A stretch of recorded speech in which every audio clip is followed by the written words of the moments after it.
What if everything you've been told about success is a lie? What if your limits aren't real, but inherited, borrowed from people who are just surviving, not thriving?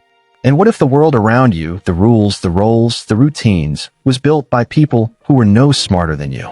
That's not a metaphor. That's a quote from Steve Jobs, a man who once stood on the stage of Stanford University and said, "Everything around you that you call life was made up by people that were no smarter than you. And you can change it."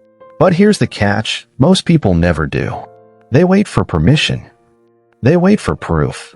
They wait for something outside to validate the change they already crave inside. This video is your interruption. Tony Robbins says, "It's not a lack of resources, it's a lack of resourcefulness." And Dr. Joe Dispenza reminds us that your brain doesn't know the difference between a deeply imagined future and your current reality, which means you can rewire your identity before your life ever catches up. And that's what we're going to explore. How people just like you broke free from the illusion that held them back and designed a life built on purpose, resilience, and inner vision. Not theory, not fluff.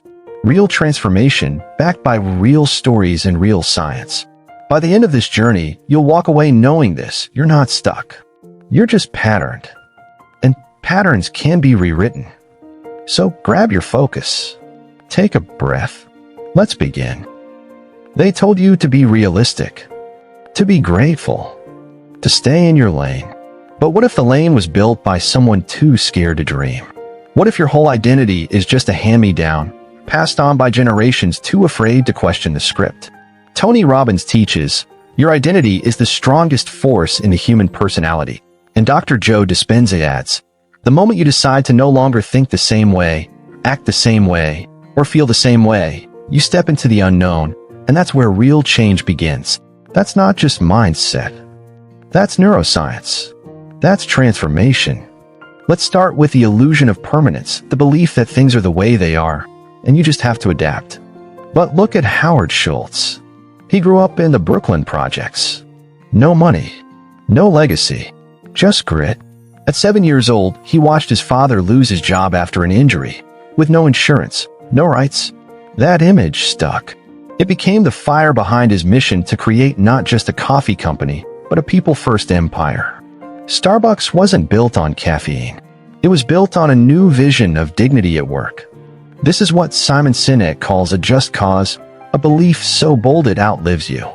Next, look at J.K. Rowling, a single mother on welfare, writing in cafes between raising her child and battling depression, rejected by 12 publishers. But she believed in her world. She rewrote not just fantasy literature, but her own future. That's identity work in motion. According to Mel Robbins, you don't have to feel ready. You just have to move before your brain talks you out of it. Rowling didn't wait to feel ready.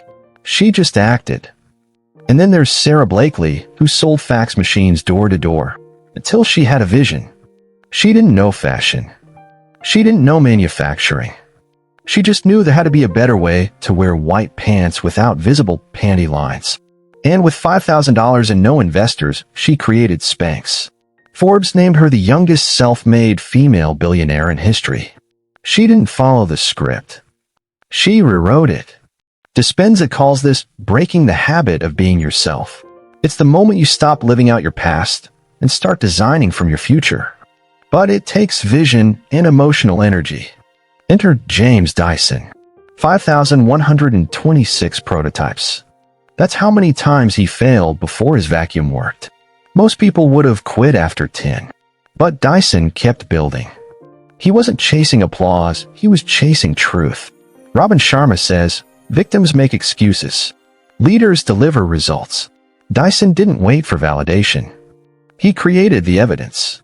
This first transformation begins with awareness. You are not your past. You are not your pain. You are not your parents' fear or your culture's expectations. You're a creator. And every limitation you carry is either a borrowed belief or a blessing in disguise. Want proof? You just met 4 ordinary people who did the extraordinary. Not because they were lucky, but because they were unreasonable enough to believe they could. Most people think rock bottom is the end. But what if it's the beginning? What if your lowest point is actually the most honest conversation your life ever has with you? Tony Robbins says, it's in your moments of decision that your destiny is shaped. And Dr. Joe Dispenza reminds us, when you overcome the old self, you step into the quantum field and infinite versions of your future. But to get there, you've got to face the noise, the pain, the story you tell yourself when no one's watching. Let's talk about Arianna Huffington. At the peak of her career, running the Huffington Post, she collapsed from exhaustion, literally hit the floor. A broken cheekbone, blood on her desk. That was her wake-up call. And from that moment, she redefined success, not by money or influence, but by well-being, wisdom, and wonder. She built Thrive Global to teach others what she had to learn the hard way. Success without peace is failure in disguise. This is what Dr. Dispenza calls a biological backlash, when your body revolts against a mind that's misaligned. Now meet Robert Downey Jr., once one of the most promising actors in Hollywood. Then addiction, arrest, rehab, and more relapse. For years, he lost everything. Until one day, he stopped being the victim of his past and started becoming the architect of a new identity. He didn't just get sober. He rewrote himself and became Iron Man, not just on screen, but in spirit. Brené Brown would say that's the power of vulnerability, of showing up with no guarantee of success, but doing it anyway. Vulnerability sounds like truth and feels like courage. Stephen King's story follows a similar arc, living in a trailer, working as a janitor, drinking too much, and getting rejection letter after rejection letter. Until one day, he tossed a manuscript in the trash, thinking it was just more failure.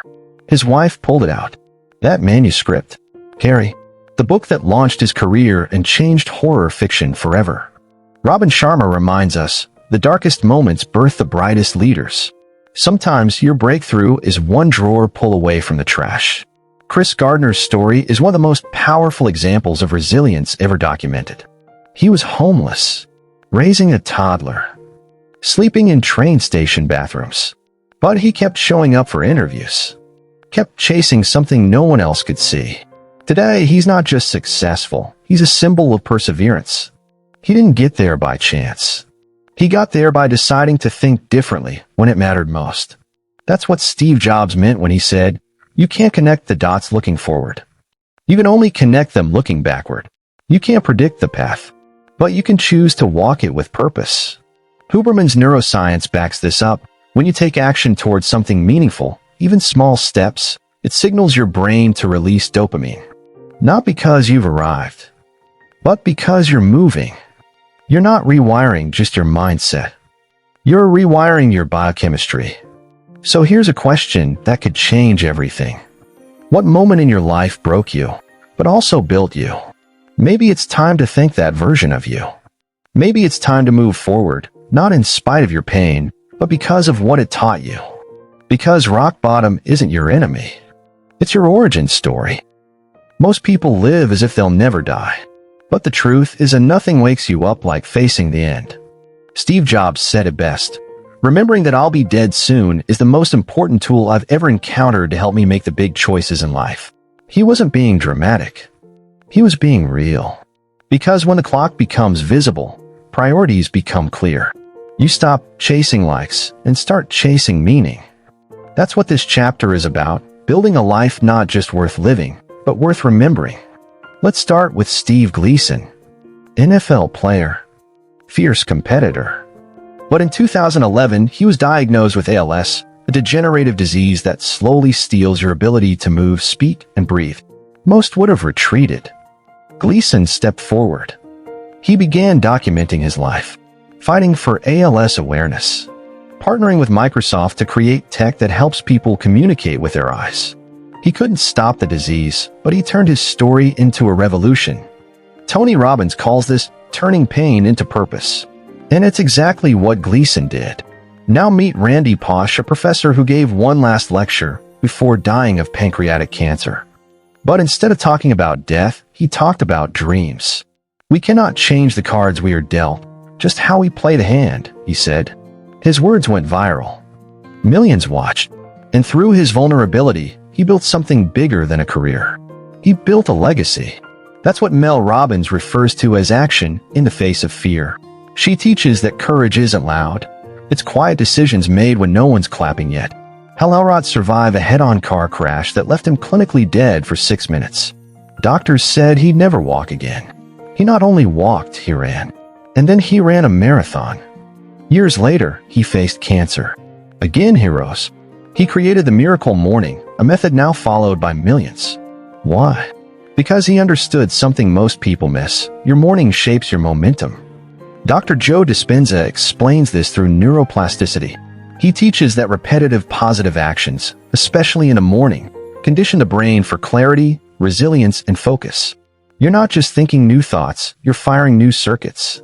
Now meet Chris Carr, diagnosed with a rare, incurable cancer at 31. Instead of collapsing, she transformed. She began researching, healing, creating. She documented her journey in Crazy Sexy Cancer, empowering thousands with a blend of science, plant-based healing, and fierce hope. She turned diagnosis into direction. Tim Ferriss would call that fear setting, facing the worst, and building anyway. And then there's Bronnie Ware, a palliative care nurse who listened to the final regrets of the dying. She noticed a pattern. People didn't wish they'd worked more. They wished they'd lived more. More honestly. More freely. More aligned with their soul. She wrote the top 5 regrets of the dying, which became a quiet revolution in the personal growth world. Tony Robbins teaches that the quality of your life is the quality of your emotions. And Bronnie's work proves that truth. Because at the end, it's not what you had, it's what you felt, and what you gave. So what would it look like to design a life that pulls you forward, not one that pushes you to perform? Not for applause, not for safety, but for soul. Dr. Dispenza calls this elevated intention, the act of creating from inspiration, not from lack. You're not here just to make money, impress strangers, or chase trophies. You're here to contribute something only you can create. So here's your final challenge. Backhand index pointing right, write one paragraph as if it were your obituary, not from a place of fear, but of purpose. What would you want the world to say about how you lived, who you loved, and what you stood for? Because your life isn't just a to-do list. It's a message, and your choices are the ink. You've seen the stories, heard the voices, felt the shift. Now there's only one question left. What are you going to do with all of this? Tony Robbins teaches that a real decision is measured by the fact that you've taken a new action, not by what you say, not by what you think, but by what you do. And Dr. Joe Dispenza reminds us that you're not doomed by your genes or hardwired to be a certain way for the rest of your life. You are a living system, moldable, expandable, electric with potential. Every thought you repeat is programming. Every choice you make is a vote for who you become.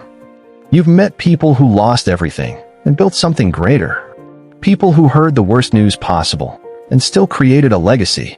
People who weren't special, just brave enough to believe they were more than what the world told them. And so are you. This isn't just about motivation. This is about your identity. Because when you believe you're broken, you'll act small. But when you remember you're powerful, you'll act with purpose. Transformation doesn't begin when life gets easier. It begins the moment you stop believing that you're stuck. Because you're not stuck. You're just conditioned. And conditions can change. Your life is not a rehearsal. It's the real thing. You won't get a second take. So wake up with purpose. Lead with courage. Speak with honesty. And take the first step, even if your voice shakes. And here's one more truth. You're not alone. There are thousands of others, right here in this community, asking the same questions, fighting the same doubts, daring to redesign their lives. So if this video moved you, do something about it. Subscribe, like, share it with someone who needs this message. And more than anything, drop a comment. Tell us, what part of this message hit you the hardest? Because when you share your voice, you give someone else permission to find theirs. And maybe, just maybe, this is how we change the world. One brave thought, one real decision, one inspired life at a time. Hey, incredible growth seekers. Wow, what a journey. If this video resonated, subscribe now for more life-changing content. Join our community of self-improvers. Smash that like button to fuel more content on mindfulness, goal setting, and emotional intelligence. Share this video to create a ripple of positive change. Comment below about your growth journey. Your insights shape our content. Next week, boosting self-confidence and overcoming limiting beliefs. Don't miss it. Every interaction brings us closer to a world of empowered individuals. Let's make personal development global. Stay inspired, keep growing. Your best self awaits. Let's unlock it together.